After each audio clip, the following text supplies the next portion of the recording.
जिसकी कोई कामना ना हो, बिल्कुल कोई कामना नहीं, सत्य कर्म कर रहा है, परोपकार कर रहा है, सत्संग कर रहा है, मेरी कोई कामना नहीं प्रभु, जितना भी है ना, जो भी कमाया सब आपके लिए अर्पित।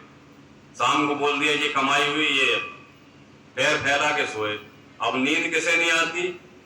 जो नोट गिनते रहते हैं, बेटे के कितने आ गए, इतने, अच्छा इतने हो गए, पति के कितने आ गए, इतने, अच्छा नोट गिनती कर रहे हैं, तो नींद कहां से आएगी?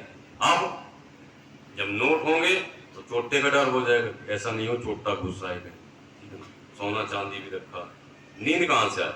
और फक्कड़ होगा जिसके पास कुछ नहीं है, वो कहता हमें तो खूब नींद आती। अरे सखी तुम्हारे पास तो कुछ नहीं है, हमारे पास तो माल खजाना रखा हुआ है। पर वो माल खजाना तो चोर चोरी कर सकता है, पर ये जो माल खजाना है, ये जो यहां से मिलता है, इससे कोई चोर चुरा नहीं सकता है, क्योंकि ये तो आपके विश्वास का सौदा है। आपने जो विश्वास करके कर्म किया है ना, इसका सौदा है आपके पास। तो इसको लेकर के सदा चलो और अपने घर को, अपने परिवार को मजबूत बनाओ। हमें पता है इस चीज का भी कि पहली चीज तो आप भी बड़े मुश्किल से निकल पाती हो, चलती हो, आपके परिवारजन सहयोग नहीं करते। कुछ परिवार हैं, कुछ जो सहयोग करते हैं, जिनका बेटा है, पति है, कहते हैं कि नहीं आप जाओ, ठीक है ना, और जब से आप जाने लगे, जब से घर में सुख शांति आ गई, बढ़िया होने लगा है सब, आप जाओ, हम सब देख लेंगे। उनके पति देवता स्वरूप है। आप कहते हैं हमारे पति तो बिल्कुल कटुआर हैं, लेकिन तो सत्संग की अगर खुशबू आए जाए ना, तो सामने के पी के आए जाए, लेकिन कल कहाँ जाए रही, कहाँ को तैयार हो रही। तो वो सारी चीजें हैं, लेकिन एक समझ लो, कर्म के अनुसार तुम्हें वो पति मिला और कर्म के अनुसार उनको वो पति मिला। आज तुम ऐसा कर्म करो कि तुम्हारा पति भी बदल जाए, इतनी ताकत रखो। ऐसा नहीं कि सखियों ने शराबियों की शराब नहीं छुड़ा पाई, छुड़ाई है। बहुत बड़े शराबी थे, उनकी भी शराब छूट गई, लेकिन तुम्हें तो टिकना पड़ेगा। वो जिस सखी ने छुड़ाई थी शराब, वो जब भी देखो तपस्या पर बैठी हुई हो उनका, और शराबी जब आएगा तपस्या पर देख करके तुम्हारे क्या हाड़ सुलग जाते थे बिल्कुल देख करके। ये देखो साध्वी बन गई, साध्वी बनी बैठी है। वो कहती कि उन्हें बुरा लगता और वो आकर के परेशान होते थे, क्योंकि वो तो सुमरन में बैठी, टच नहीं कर सकते हो। सुमरन कर रहा है, ध्यान में बैठा है व्यक्ति, टच नहीं कर सकता। टच किया तो हो सकता है कि जो है ना उसके पास, वो उठा करके फेंक दे, तो टच करने वाले को उठा के फेंक दे। ये ध्यान रखना, जब भी उसकी शक्ति होती है ना, तो कोई कहते हैं कि टच नहीं कर सकता, लेकिन हमें सदा उसके ध्यान में होकर के चलना पड़ता। अगर छुड़ाना है कहते हैं ना, तो भी आपको बताया, जैसे अधम मध्यम उत्तम गुरु को बताया ना, ऐसे अपनी समझ लो कि अधम नारी, मध्यम नारी, उत्तम नारी। उत्तम नारी कौन सी? वो कहती चाहे हमें बुरा भी बनना पड़े आदमी के लिए, लेकिन हम इसका बुरा होने नहीं देंगे, होने नहीं देंगे। परिवार के लिए चाहे हमें बुरा बनना पड़े, लेकिन हम परिवार का बुरा होने नहीं देंगे। उसकी एक संकल्प शक्ति होती है अटैक। अब यहाँ तो क्या है कि बिल्कुल अरे क्या कहें, पति से चार गाली देते हैं, बेटा से कहो तो बेटा दुनिया भर की बात सुनाता है। तो इस चीज में डरती रहोगी ना, तो कहते हैं कि भैया चोर तो घुसेंगे। पूरी संगत में बैठा हुआ है, भैया एक शब्द बोलती ना सदा कि तब तो एक यमराज थे सती सावित्री के पति को ले जा रहे थे, पर आज तो कितने यमराज लगे हुए हैं पतियों के पीछे, बेटों के पीछे, शराब के लिए, कोई जुआ के लिए, बुरे कामों के लिए, कहते कितने लगे, पैसा बर्बाद कर रहे हैं।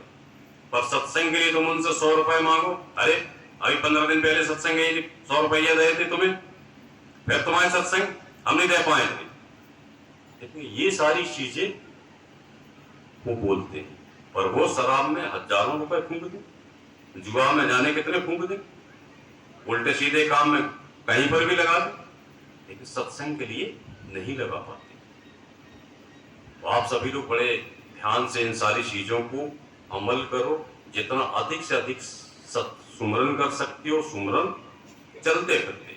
आपसे इतना भी कह दिया, खाना बना रही हो, झाड़ू पोंछा कर रही हो, सुमरन, याद, ध्यान बराबर सत्संग का। क्या ध्यान करना, गुरुजी ने क्या बोला। ये नहीं देखना है गुरुजी आज आपके बाद कैसे कपड़े पहन के आए, ये नहीं देखना है। ये देखना है कि गुरुजी ने क्या क्या शब्द बोले हुए थे, ठीक है ना। तो उन चीजों को मनन करना है, फिर मनन करते जाना कि गुरुजी ने ये बोला, घर का काम भी कर रही हो, सुमरन भी कर रही हो, तो आपका मन कहीं पर भी भटकेगा। आप बराबर सत्संग में एक दिन सुन करके गए, बराबर हर रोज आप सुन रहे हो, उसी मनन कर रहे हो। जैसे पड़ोसन से लड़ाई हो जाती है ना, देखो लड़ाई हो जाती, तमाम बुरी बुरी बातें कहती हैं पड़ोसन, उखाड़ उखाड़ के कहते हैं, पथरा मारती हैं बुरी बुरी बातों के। तो वो कहती है अरे उन्होंने मुझसे ऐसी कही, मुझसे ऐसी कही। 6 दिन तक उसी को याद करेंगे, पति को बार बार सुनाएंगे, बेटे को सुनाएंगे कहीं परदेश में रह, हमसे ऐसी कही, तुम्हारी चाची ने ऐसी बोल दी, तुम्हारी उन्होंने माता जी ने ये बोल दिया, अब बहुत बुरा बोला हुआ है। वो सब हमें याद रहता है। लेकिन अगर पूछो किसी से गुरुजी की बात याद है, कुछ गुरुवाणी कुछ भी याद है, वो नहीं है, पाया नहीं है। गुरुजी ने वैसे सास कैसे नहीं बोले ना, ठसोर ठसोर के कही। गुरुजी ने तो बड़े प्यार से कही, जैसे कहते हैं ना कि एक लड़की की माँ समझाती है कि बेटा ऐसे रहना, ससुराल जाना है तुम्हें, इस तरीके से रहना। कहाँ मानता है आज। आप बड़े प्यार से समझाओ तो नहीं मानता। अभी जो बताया ना उत्तम गुरु कौन होता है, कि वो डंडे चटकाता है, मिलेगा तुम्हें तो ऐसे मिलेगा, नहीं तो नहीं मिलेगा। लेकिन फिर भी हम आप लोगों से कहते हैं कि समय देखो, इंतजार नहीं करना। कितने लोग आप में से ही सत्संग में आते थे और कहते हैं कि बुजुर्ग आते थे और उनकी आयु पूरी हो गई और अपने चले गए, ठीक है ना। कहते हैं कि क्या लेकर के गए, ये देखो आप सुधरे हो या नहीं सुधरे हो, ये आपको सबको पता हो कि सुधरे हो या नहीं सुधरे हो, या बिगड़ गए।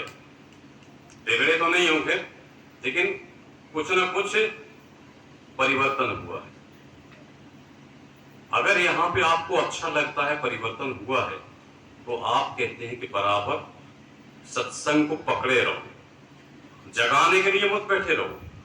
हमने आपसे कहा कि कम से कम ज्यादा नहीं होता है तो आप अपना ही गांव देखे रहो। यदि आपके ऊपर ज्यादा बंदिश है तो आप अपने गांव को संभाले, जिम्मेदारी लेकर के आगे बढ़ो और सबको अच्छी प्रेरणा दो, ठीक है ना। और प्रभु का ध्यान करो कि बाबा आपकी कृपा से हम इतना कर पा रहे हैं, आप अगर और कृपा करोगे तो आगे भी बढ़ जाएंगे। इन चीजों को आप लेकर के चलो। ये नहीं कि आप एक दिन में किसी गांव को जोड़ आए जाकर के, गुरुजी हम एक गांव जोड़े आए, बस अगले दिन अगली बार गए नहीं। साल भर तक गुरुजी ने पूछा गांव कैसा है, गुरुजी हमें पता नहीं, एक बार तो गए थे हम वहां पे। चलो अब उनसे कहो कि एक बार तुम भोजन कर लो, फिर ना करो, साल भर कर देखो क्या होगा। इन सारी चीजों को समझो कि जो भी अगर आप एक गांव को भी पकड़ रहे हो तो कोशिश ये करो सबसे पहले कि उस गांव में अगर कोई जिम्मेदार है या कोई लगनशील है, तब तो उस गांव में आगे के लिए बोलो। और अगर लगन नहीं है वहां पर जरा भी, तो आप बिल्कुल भी मत जो है उसको, क्योंकि ऊसर में बीज डालने से कोई फायदा नहीं होगा। आप परेशान भी हो, साल भर गई बराबर, और कहते हैं वो एक कदम न बढ़े, बेकार। भाई किसी पौधे में आप खाद पानी बराबर डाल रहे हो और बढ़ के नहीं दे रहा, वहीं के वहीं है, कब तक पानी खाद डालोगे? उसी में डालोगे जो बढ़ रहा है, उसमें नहीं डालोगे। ये खुद की बुद्धि काम करती है वहां पर, इनको देने से कोई फायदा नहीं, क्योंकि इन्हें लेना ही नहीं। गोस्वामी जी ने साफ शब्दों में कह दिया, जो जाना है ताहे दे जनाई। जो जानने की इच्छा हो, तड़प हो कि हमें कोई मिल जाए, कहीं सत्संग मिल जाए, कोई हमें बताने वाला मिल जाए, कोई ऊँटी पकड़ के चलाने वाला मिल जाए, जिनके अंदर लगन हो, तड़प हो, उनको बताइए आप। और जिनको कहते हैं लगन ही नहीं, उनको अगर दिया, बेकार आपकी मेहनत चली जाएगी। जब भी कहते हैं कि बोला जाता है तो सबके लिए बोला जाता है। अभी जैसे बोल रहे हैं तो सब सुन रहे, अब कुछ लोग तो सुन करके निकाल देंगे, एक बात भी उनके अंदर बैठेगी नहीं। यहां से जैसे गए सब भूल गए, कुछ नहीं बचा। तो अभी जो उमा बोल रही थी कि शेरनी का दूध सोने के पात्र में टिकता है, बाकी बर्तन को फाड़ के निकल जाता है। सोने का बर्तन मतलब पात्र होना चाहिए श्रद्धा युक्त, है ना, सतयुगी आत्मा, पवित्र आत्मा, परोपकारी आत्मा, दिव्य शक्ति वाली, उसके अंदर वो सारी चीजें हों, वो इन सारे शब्दों को धारण करके, और कहते हैं जब जन कल्याण के लिए निकलती है ना, वो जन कल्याण, लोक कल्याण, क्या होता है? संत आते हैं, देवी देवता हैं, तो क्या करते हैं? जन कल्याण ही तो करते हैं। वो कहते हैं तू मेरी पूजा कर, तुझे मैं फल दूंगा अच्छा। वो ऐसा तो नहीं करता कि उसके साथ बुरा करे। जब पूजा करने गए हो तो फल अच्छा ही मिलेगा ना, वहां बुरा नहीं मिलेगा। भले मिले या ना मिले वो बात की बात है, लेकिन बुरा नहीं मिलेगा। बुरा नहीं करता कभी। संत की शरण भी गए हो, बाबा की शरण गए हो, तो कहते हैं कि बाबा कभी भी बुरा नहीं करते। देखो मैं तो बाबा हूं नहीं, ये तो आप लोगों से कई बार मैंने कह दिया। आप कुछ भी नाम बोलो, उससे कोई फर्क नहीं पड़ता, लेकिन ये मैं सदा कह देता हूं कि बाबा ने कृपा की है मेरे ऊपर, और मुझे भेजा है अपना एक छोटा सा सेवक मान करके भेजा है उन्होंने। ये ले जाओ और इसको ईमानदारी निष्ठा के साथ कर्म करना, परोपकार करना। तो कहते हैं कि जितना लोगों को बांटोगे उतना बढ़ता जाएगा। ये अखंड है, इसे कोई काट नहीं सकता। इसलिए हम बड़े उससे कह देते हैं विश्वास के साथ में कि इसे कोई काट नहीं सकता, क्योंकि बाबा ने बोल रखा है। ये खंडित होने वाला नहीं है। यदि हम किसी सखी को बता देंगे तो खंडित हो जाएगा, नहीं, ये और बढ़ेगा। इसलिए आप लोगों को कह दिया आप भी करो। ये तो अच्छे अच्छे संत नहीं कर पाते हैं, वो तपस्या तो कर लेंगे हिमालय में जाकर के, लेकिन ये परोपकार करने के लिए आएंगे ना, तो कारण क्या? यहाँ जल्दी से आरती तो कोई उतारता नहीं। गांव में भी अगर आप संत बने तो पहले तो गांव वाले डंडा लिए रहते हैं, हाँ ये बड़े संत बने हुए। अच्छा, अभी देखते हैं कितने दिन इनकी संतई चलती है, लेकिन जब देखते हैं कि अब इनकी संतई रुक नहीं रही तो कहते हैं हाँ कुछ होगा। जब बाहर के लोग बोलने लगते हैं ना कि नहीं हमें तो फायदा हो रहा, हमें तो ये हो रहा, हमें तो अच्छा हो रहा, तो फिर गांव वालों में थोड़ा मुंह बंद हो जाता। लेकिन सत्य के मार्ग पे चले हो ना तो देखो रुकावट आएंगी, जब कारण समझो। कंस जो है वो देवकी से, अपनी बहन से बहुत प्रेम करता था, और उसको कहते हैं कि ससुराल छोड़ने के लिए जा रहा था अपने रथ पर। लेकिन जैसी आकाशवाणी हुई कि देवकी के 8वें पुत्र द्वारा तेरा वध होगा, प्रेम कहां चला गया? वो जो प्रेम था वो कहते हैं बदल गया, दुश्मन बन गया। वो दोनों को लाया, लाने के बाद में कारागार में डाल दिया। क्या क्या नहीं यातनाएं थी। अब भगवान श्री कृष्ण पैदा भी हुए कहां पे? जेल में, कारागृह में। वहां से कैसे भी करके छुप छुपा करके पहुंचे नंदगांव। वहां पर भी जब रहे तो वहां पर आपने देखा हो सुदामा कथा में कि इंद्रदेव की पूजा होती थी। जब वो खुद पहुंच गए, सबको सत्संग सुनाने लगे, रासलीला करने लगे, सब भूल गए उनकी पूजा वूजा, सब भूल गए, रासलीला में मगन हो गए। इंद्रदेव को गुस्सा आई, उन्होंने कहा ये लोग हमारी पूजा नहीं कर रहे हैं। उन्होंने अपना कोप दिखाते हुए भारी बारिश कर दी, पूरा बोले हम तहस नहस कर देंगे नंदगांव को। तब उन्होंने क्या किया? भगवान श्री कृष्ण ने गोवर्धन पर्वत को उठा लिया। आ जाओ जो भक्त हैं, जो हमारे चाहने वाले हैं, वो इसके नीचे आ जाओ, कुछ नहीं बिगड़ेगा तुम्हारा। जो जो पहुंच गए उस गोवर्धन पर्वत के नीचे, वो सब बचे या नहीं बचे? उनका भला हुआ या नहीं हुआ? कहते हैं कि आज इस कलयुग में, कलयुग का बहुत बड़ा कोप है। चाहे बीमारियां आ रही, परेशानियां आ रही, जो भी आ रही, वो तो कहते हैं कि अपना काम करेगा, लेकिन तुम जब प्रभु को पकड़े रहोगे और सत्संग को पकड़े रहोगे, कहते हैं ये गोवर्धन पर्वत की तरह है सत्संग। इसके नीचे अगर आ गई, सत्संग के परिधि में आ गई, तो कहते हैं कि हमारा कल्याण होगा। हमें वो परमात्मा की शरण जो मिली है ना, उससे कहते हैं कि हमारा जीवन परिवर्तित होगा। आप लोग महसूस भी कर रहे हो, हम तो साफ साफ पूरे शब्दों में बार बार दोहराते हैं उस चीज को कि आने के बाद, सुमरन करने के बाद, सत्संग करने के बाद यदि आपके मन को शांति मिल रही, आपको फायदा हो रहा है, तो आप लोग जरूर इसको करो। और अगर फायदा नहीं मिल रहा है, अगर आपको लग रहा है कि नहीं हमें बोध नहीं हुआ, आग है, अगर कहीं आग है, भले ऊपर से राख जमी हुई है, लेकिन आप अगर हाथ लगाओगे तो चहकोगे, उसमें तपिश मिलेगी आपको। अगर सत्य है, यहाँ पर सत्य है, तो कहते हैं कि आपको जरूर से जरूर बोध होगा, परमात्मा के होने का, सत्य के होने का, धर्म के होने का बोध महसूस होगा। ना होने का तो मतलब ही नहीं होता। भले आप पूजा पाठ व्रत कुछ भी किए हो, महसूस हुआ हो ना हुआ हो, लेकिन यहां पर अगर सत्कर्म करोगी, सत्संग करोगी, सुमरन करोगी, तो निश्चित तौर पर आपको बोध होगा, महसूस होगा। किस तरीके से होगा वो पता नहीं, बातें मत करो, बात मत करो, बोध जरूर कहते हैं कि होगा।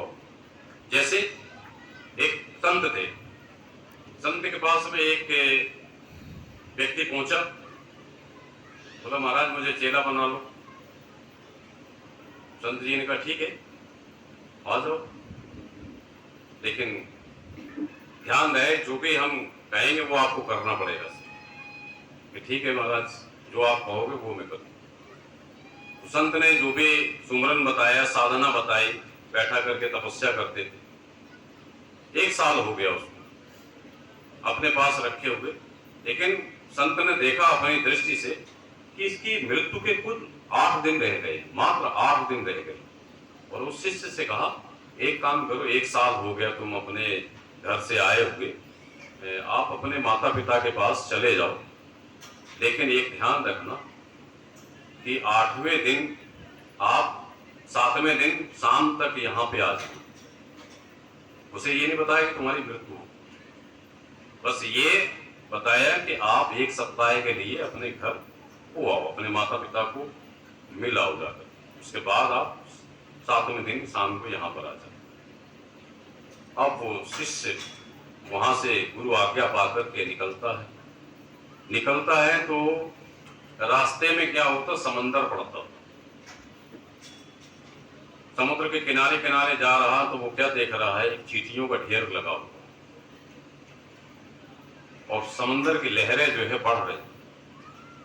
उसके मन में आया कि जो सत्संग के रास्ते पे चलने लगता है, संत की शरण में जाता है, उसके अंदर दयालुता आ जाती है, दया आ जाती है। उसके मन में दया आई कि ये लाखों चींटियां मर जाएंगी। उसने चींटियों को उठा करके जहां ऊंचाई थी पहाड़ी पर, वहां ले जा करके रखना शुरू किया। उसको काफी समय लगा, लेकिन सारी चींटियों को उसने वहां पहुंचा। उसके बाद फिर वो अपने गांव गया। अब गांव जाने के बाद 7वें दिन नहीं लौटा। गुरुजी ने देखा 8वां दिन भी हो गया। गुरुजी ने कहा कि अरे हमें लगता है शिष्य हमारा चला गया। लेकिन शिष्य जो है वो भी महागुरु बन गया था। शिष्य आया 9वें दिन। जब 9वें दिन आया तो गुरु ने बड़े ध्यान से देखा, अरे तुम पर लेट कैसे हो गए? गुरुजी कुछ नहीं, घर पे कुछ माता पिता की बात माननी पड़ी। उन्होंने कहा रुक जाओ, आज तो हमें क्षमा कर दो, हमने 7वें दिन नहीं आ पाए और आज आ पाए। फिर गुरु एक पूछते हैं उससे बात, अच्छा एक चीज बेटा बताओ, जब तुम यहां से गए हो गांव के लिए, घर पे रहे हो, आपने कोई परोपकार किया है? तो कहता है कि गुरुदेव जब यहां से गए थे तो समंदर के किनारे किनारे हम जा रहे थे और उसमें चींटियों का ढेर लगा हुआ। उन चींटियों को, लाखों चींटियां थी, हमने उनको उठा करके पहाड़ी पर रखा जा करके, उसके बाद हम गांव गए। संत ने दिमाग अपना लगाया, अरे पुण्य कर्म कितना किया, लाखों जीवात्माओं को इसने जीवन दान दिया। बड़े ध्यान से समझना, मर जाती है, इसने जब जीवन दान दिया उनको, तो इसको परमात्मा ने भी जीवन दान दिया। परोपकार, आपको वही चीज पता, परोपकार। आज क्या होता है, श्राद्ध पक्ष भी है ना, एक कुत्ता भी आ जाए ना दरवाजे, हम डंडा लेके भगाते हैं, जबकि वेद पुराणों में क्या कह दिया, कुत्ता बन के आएंगे, कौवा बन के आएंगे, गाय को खिलाओ, ठीक है ना, तमाम चीजें बता दी गई। कोई मान के चलो अपरिचित आदमी भी आ जाए, भूखा है कुछ, उसको भोजन करा दो, हर चीज बताई गई है ना। दया, सत्संग में भी आप आते हो, हमने आपसे कभी ये नहीं कहा कि नहीं आप कुल देवता की पूजा छोड़ दो, कुल देवी की पूजा छोड़ दो, ये नहीं कहा कभी। ये नहीं कहा कि आप अपने पितरों को ना मानो, ये भी नहीं कहा। साथ कहा सबको सम्मान दो, चाहे कुल देवता है, कुल देवी है या पितृ है, हम उन्हीं की संतान है, उन्हीं के आशीर्वाद से पैदा हुए हैं, उन्हीं की सुरक्षा है, उन्हीं के दुआएं हैं जो कहते हैं कि वंश आगे चला। वो नहीं होते कहां से होते? तो वो सारी चीजें हम कभी आप लोगों से नहीं कहते हैं कि, क्योंकि हम आपको वो धार्मिक बनाना चाहते हैं कि अगर वास्तव में हिंदू धर्म में आप पैदा हुए हो तो हिंदू धर्म कहते हैं सनातन की जय जयकार हो रही है ना, आज सत्य की जय जयकार हो रही, सनातन की जय जयकार हो रही। सनातन वाला कभी भी आक्रमण नहीं करता, पहले सनातन वाला कहते हैं कि परोपकार करता है। आज आप देखती हो मोदी जी को कि कितना जो है परोपकार करते हैं, जाकर कहीं किसी भी देश में कोई आपत्ति विपत्ति आ जाए कितना भारत से भेजते हैं। तो कहते हैं भारत की भूमि जो है वो हिंदुओं की है, धार्मिक है, सनातन है। सनातन धर्म परोपकारी होता है, परोपकार सिखाया जाता है, हमें किसी का बुरा करना सिखाया नहीं जाता। लेकिन अगर जो कोई बुरा करता है तब फिर कह दिया, भगवान शंकर ने भी एक हाथ में अगर डमरू रखा है ना तो दूसरे में त्रिशूल रखा हुआ है, कि डमरू भी बजा रहे हैं और त्रिशूल भी रखे हैं। ये भी न सोचना कि हम कमजोर हैं। दया का मतलब कमजोर होना नहीं है, दया का मतलब होता है हम सक्षम हैं लेकिन आपकी मदद कर रहे हैं। फिर भी इन सत्य को समझ करके कहते हैं मुझे चलना है। हिंदू धर्म में जो भी हमें बताया गया परोपकार, और इसमें तो कहते हैं बच्चियों के लिए जो हम लक्ष्य लेकर के चले हैं ना, कि गरीब बच्चियों के लिए करके चलना, इसी को आगे हमें बढ़ाते जाना, कभी भी पीछे नहीं हटना। और सत्य के लिए अभी देखो एमपी में भी आपको पहले ही बताया, अभी पुष्पा जी हैं, रेशमा है, गीता है, तीनों लोगों ने धूम मचा दी है। कम से कम जो है 25 गांव जुड़े हुए हैं वहां पर सब। तो सोचो ये सत्संग कराने के लिए तत्पर हैं, लेकिन ये आप देख लेना एमपी में ये बुलाएंगे, निमंत्रण करेंगे, जाओगे कि नहीं जाओगे तो आप जानो और ये जाने।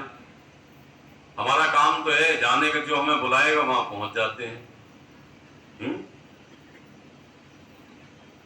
आप लोग जाओगे या नहीं जाओगे? अच्छा सब लोग तैयार, हम समझ गए क्यों जाओगे तुम लोग, ठीक है ना। गुरु जी के सत्संग के लिए कम जाते हो, किसी की नंद है, किसी की बेटी है, किसी की ससुराल है, ये सब कहते हैं कि आओ समधन मिल जाएंगे वहां पे, लेकिन समधन मिलेंगे तो नोट खर्च होंगे, ध्यान रखना। समधन से कह देना यहाँ पे गुरुजी ने मना किया, यहाँ पे दिया नहीं जाता, लेने वाला पाप हो जाता है। ले लो तो तुम खूब ले लो, बुरो मान जाओ, लेकिन गुरुजी ने साफ कह दी यहाँ लोगी तो पाप, और बाद में अगर हमें बुलाओगे कभी तो हम देंगे आकर के, कोई दिक्कत नहीं। सत्संग में नहीं, सत्संग में लेना देना रिश्तेदारी नहीं चलती। सत्संग में वो चलता है कि जहां हम हैं आप भी आओ, आपको कहते हैं कि हम सम्मान देते हैं, बड़े प्रेम पूर्वक बुलाते हैं और कहते हैं कि प्रभु का नाम लेकर के महसूस करो। हम लोग भी महसूस कर रहे हैं, आप भी महसूस करो। आपकी जो बेटियां हैं या नंद हैं वहां पोरसा के साइड में, जिस गांव में हो इनसे पुष्पा जी से संपर्क किया करो। वो बताते हैं कभी कभी कि हाँ जाजेपुरा की हैं, कि मेहौनी के हैं, कि और कहीं के हैं, तो कम से कम जो इस चीज को इनको फोन नंबर लेकर के बता दिया करो, जिससे आपको यदि फायदा हो रहा है तो उनको भी फायदा हो। तो ये जितना फैलाओगे, जितना बांटोगे, अपनों में बांटोगे तो उनको भी फायदा होगा। क्योंकि गुरुजी इसलिए तो कह नहीं रहे कि उनके चेला बढ़ जाएंगे, गुरुजी के नोट बढ़ जाएंगे, ऐसा तो है नहीं। आप जानते हो कोई दक्षिणा तो लेते नहीं है, लेकिन एक ही चीज रखते, उनका भी भला हो। भलाई की नियत से आप लोगों को बोलते हैं कि तुम्हें अगर मिल रहा है ना तो उनको भी मिले और उनका भी परिवार खुश रहे, मस्त रहे से। प्रेम से बोलना।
प्रेम से बोलना।